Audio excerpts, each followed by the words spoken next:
Hello everyone and welcome back to Beyond the Max. It's that time of year again where we restart and hopefully we're not restarting into another crappy year. But who knows? Anyway, you're here for the video, top 10 figures.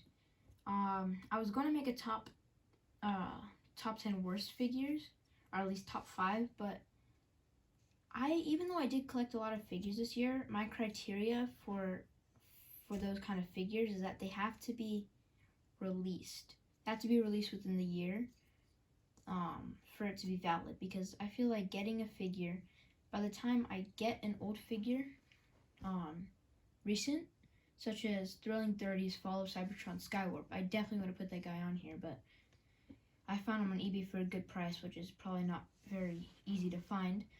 So this criteria is going to be figures that came out within this year. So, starting off, we're going to do our honorable mention of Kingdom Soundwave. And the reason this guy is only an honorable mention is because there's really only one reason you should be getting him. For the tape deck mode, because it is miniature. Put that there. Let's just bring in, this guy's not going to be on here, but just bringing in your average deluxe. Yeah, it's perfect size to scale with Transformers, not necessarily with like Lego figures, but with Transformers, perfectly scaled tape deck.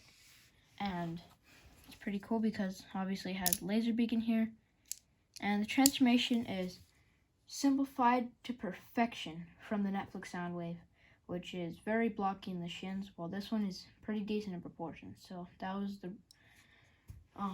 honorable mention. And so yeah, the reason he's that low is because you're really only getting him for one mode of the tape deck.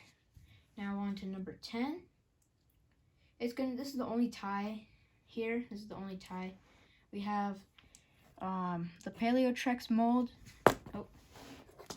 and Dinobot, Kingdom Dinobot. So the reason that there's going to be a tie is because, kind of similar to Soundwave, you're getting these guys for one of their modes is really good, and the other is okay. With Dinobot, as you can tell, his robot mode is very amazing, and then his Raptor mode is nothing to write home about. Kind of similar to the Paleotrex mold, except I feel like it's just that each mode is all right. The Tyrannosaurus Rex mode, I mean, that's kind of just a bonus, because you are really just going to be using this guy to make like combiners or weapons. But I think it was definitely meant for Transmutate. But the Paleotrex's tolerances with like how tight the joints are was better, while Transmutate's is slightly looser. So that's why he's this low. This mold is this low. But it's a pretty fun figure. I have both Paleotrex and Transmutate. They're both amazing. Dinobot, like I said, amazing robot mode, kind of suffers in Raptor mode. All the gold you see here, besides the crotch, and yeah, pretty much just the crotch, is what I painted. All the shins here, you had to paint these parts, which is how he's supposed to appear. Even this is painted. I had to paint myself because Hasbro are lazy, cheap bastards. But yeah, they didn't paint any of that, so that's another reason why he was brought down. And in the number 9 spot, we have Studio Series Dino. And this guy, I did give him a little mini upgrade with his whips, whatever they're called. I was pretty surprised with this figure, actually. He looks like he has quite a bit of undercarriage. Or, not undercarriage. Backpack. But it's, despite how it looks on camera, it definitely I did not expect it to look this good. The transformation is kind of similar to SS86 Hot Rod in the shoulders a bit, but not really. It's not really a retool. It's just shared engineering. I really like how the wings work, where you have them on this hinge and then this hinge as well, so you can manipulate them however you'd like. And then the articulation is actually pretty decent for a Studio Series. You have wrist rotation, and then foot pivot for that one iconic part where he's like intimidating the humans with his blades and never used them again. I did do a bit of customizing, like in the feet right here. The gold tips as well as the red sides were not there. And then in the right here, this is all just red. And the blades as well. It's kind of fading on the blades. And then a bit on the chest. But yeah, he is a really great figure. Kind of harder to get now. But I really, if you're going to get into Bayformers, get this guy. He's definitely my top, as of now, my favorite Studio Series Carbot. And coming into number 9, we have Kingdom Warpath. So I really was never planning to get this guy, but I happened to get him for Christmas. And he's pretty awesome, I'm not gonna lie. The transformation is pretty satisfying. I kind of like it. I'm one of those who try to figure out the transformation without any instructions, and despite it being taking me about 20 minutes, that was 20 minutes well spent. This guy is amazing. The one thing about him is the butt flap, which you could technically parts form off, but it might stress the plastic, so I don't recommend it. And then I like to use the shield as kind of like a melee weapon. I don't know. Then with the turret, I like to stick it out halfway, and then what Cliff Driver Studios said, you just push this up, and then it kind of tightens it. So yeah, it's not going in and out. Slightly, but nothing major. Then I really like how the black eyes complement the white face. He was quite plain, just the red and white, so I did paint the headlights in tank mode and this vent area, which also does show up in tank mode, so happy about that. And it definitely helps his robot mode pop, but the tank mode is really what you should get this guy for. It's got rotating turret, up and down movement on the turret, and then inward movement for kind of, I guess, like a shooting action. It's kind of a cool gimmick. I dig it. Yeah, definitely get him for the tank mode. The robot mode is still amazing, but just it kind of pales in comparison to the amazing tank mode. Yeah, so that is number 8. Number 7 is going to be Studio Series Bumblebee movie Thrust or Starscream. I mean, I've been seeing Thrust is actually on sale right now on Amazon. I'm pretty sure he's like $23 as the at the time of this recording. So I really recommend you get him. I also saw a few weeks ago, I saw Starscream, Bumblebee movie Starscream on sale as well. So this mold is definitely underrated. I like the really, really amazing articulation, the deep elbows, the sword-wielding wrists. He's got a waist rotation as well, just something they should have packed into the Earthrise Seekers. The foot is amazing as well. You have all the ankle pivot you'd want. You have forward and backward as well. And just the design overall is amazing. I like how his design in the movie, not only did he have the cone, but he also had the swooping down wing sections, which really help him differentiate him from the rest of the Seekers. My Seeker rule is that I buy different molds of Seekers. I don't have one single, a duplicate of a mold for my Seekers, and this is definitely one of my favorite Seeker molds, besides the Thrilling 30s Fall of Cybertron one I mentioned. This one definitely has my least favorite of the Cybertronian Tetrajet, jet modes out of my Seekers, but the transformation is very intuitive, and I like it. This guy's amazing. Pick him up if you see him, or pick him up on Amazon for the discounted price, and you will not be disappointed. One of the things I don't like about him, however, are how these things always fall out. I mean, this one, I could probably find it if I really looked, but I lost it in my bin. And then the gun hand thing really doesn't hold on. So I recommend giving you a gun that you don't give to other figures to this guy, because his handgun looks really silly and doesn't really hold in well. So that is 10, 9, 8, 7. Number 6. So this one is actually really surprising. This is my most recent pickup. Number 6 is the Space Bumblebee, and I did parts form off most of the kibble. So that's the thing I really like about this guy.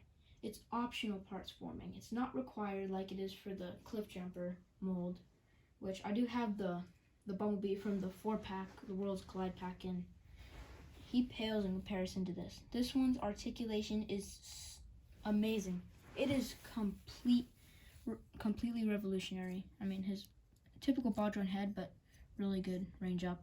He's got deep elbows, sword-wielding wrists, got a waist rotation, and then the best part about it is all the foot articulation. You could extend it out this much, bring it down, around. Amazing foot articulation. I mean, the deep ankle pivot, same as the Earthrise mold, but this is new. That's amazing. So yeah, the transformation, like, he really doesn't bother me all that much in his, with all of his kibble on him. It's just that this definitely looks really good, and it feels good too. The plastic is amazing quality. So this is definitely my Bumblebee that I would keep if I had to keep one of them in my collection, because number 1, he turns into the best alt mode. Number 2, you can optionally parts form off the kibble to make him super G1 accurate. And number 3, what was it? Oh yeah, the articulation. The articulation is amazing. I almost forgot what I was going to say. So yeah, I really recommend this guy. And the head, sorry about that. The head really looks weird in the packaging, but once you get it out and in hand, it's really not that bad. It looks better than the Worlds Collide one.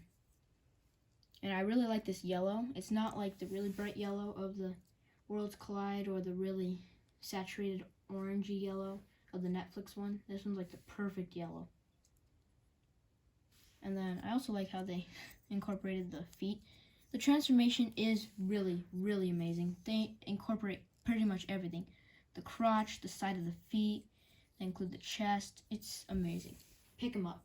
Pick him up. Please. It even comes with the electric rod thingies from the first episode, which is not at all necessary, but it was amazing. And I believe we are getting into top 5. 1, 2, 3, 4, 5. Yes. So, my 5th favorite figure of 2021 is Studio Series Grindor. And honestly, if you have Blackout, you really don't need this guy, but I missed out on him, so I went with Grindor, and I'm definitely not disappointed. The extra articulation, which was missing in the Blackout, was amazing, with the fingers here and the thumb here, and the rotating fist as well. If you've seen Blackout, you know what this guy is, so I won't bore you too much. But yeah, solid, amazing transformation. He's awesome. Number 4, this one is just in general the mold. So number 4 is going to be the Optimus Primal mode, the Kingdom Optimus Primal mold. And I just picked the Worlds Collide version because it has the better color scheme. Yeah, Netflix Nemesis Primal and Optimus Primal are definitely amazing. They're definitely one of my favorite Beast Wars characters to come out in Kingdom. Characters and toys. I really like the idea of adding Nemesis Primal. Definitely a cash grab on Hasbro's part, but it's even smarter than the Seekers, which I'm all for the Seekers. His paint job's amazing. Transformation, obviously it's going to be simple but amazing. And then one thing that this guy does better than the Optimus Primal is he keeps his knees tabbed in, which is the untabbing knees was a common spread issue with Optimus Primal, and the keeping the knees tabbed in while bending with Nemesis Primal is common as well, so pretty good chance you're going to get that. And the swords do look pretty good. I do kind of wish they give him a little bit of like extra paint though. Yeah, I really like the head sculpt. It is amazing, and the only thing I would have added was these sides be all silver, the antenna pieces here. And yeah, I really like the way that he turned out, especially his animal mode head. Let me just transform really quick. I also added pupils to him, but yeah, it looks amazing. it looks amazing. Even without the peoples, he kind of looks like a drone. So, kind of looks like a drone built by Megatron, which is what I originally thought. But now I think of him as a separate character. So yeah, all the gimmicks are amazing. The push-out blasters, the pull-out shoulder cannons, amazing. The articulation's also pretty good too, with the pivoting foot, toe, and heel. Waist rotation, yeah. Amazing, amazing. Pick him up if you see him. He's definitely one of the harder to find on this list, but yeah, definitely pick him up. So now going into number 3, and you're probably expecting this guy throughout the whole entire list because he's probably on every single other Transformers collector's list. Yeah, Kingdom Cyclonus. There's nothing I could say about him that hasn't been said already, except this gun is trash. It's hollowed out. It is complete trash. At first I liked it, but then I don't know. It's trash. But everything else about him is amazing. My light is shining in this way, and he's picking up a bit of light piping. This guy has amazing light piping. Kind of put it at an angle. That's amazing. The Decepticon symbol is actually pretty decent. I really like how they did this. They should have done it silver-backed, but how they did it was perfectly fine in my eyes. Super clean in the back. Then I gave him Nemesis Prime's sword. But yeah. The shaven face also looks pretty decent too. When I get the sweep, if I ever get a sweep, I hope I do, I'm probably going to give him the goatee to match Galvatron and the sweep as well. But I kind of like the shaven face. So yeah, pretty much nothing else to say about him. Number 2 and number 1 are very, very close. It was really close. But number 2, these two are pretty self-explanatory. Number 2 is Kingdom Beast Wars Megatron. And he is one of the few that I keep in beast mode. Well, alternate mode in general. Some of the Beast Wars characters from Kingdom I keep in their robot modes. Well, most of them I do. Only other one that I keep in beast mode is Airazor, but she's definitely not as fun as this guy. He's amazing. I really, really like him. Panel lines don't bother me all that much. And a lot of people say, oh yeah, it's all messed up. Just push it up and tab. This panel is supposed to tab into 2 tabs in these gray pieces right here. So people are just not transforming them right when they're like, oh my gosh, it's like all this. Idiots, bro. And then you can kind of give him the Transmetal look with this thing, where he like has those hovering things where he flies. Kind of like that. Yeah. Then I did make a mod video about how to fix the backpack if it really bothers you that much. And it definitely helps for me, so go check that out. I'll probably link in the description if I don't forget. And yeah, I really like this guy. His articulation is amazing in beast mode, and everything else has already been said about him, so I won't waste your time anymore. Get him. He wants you to get him. Okay. Yeah. Get him for the beast mode. If you are at all into dinosaurs, get him. He's worth the $50. The articulation's amazing.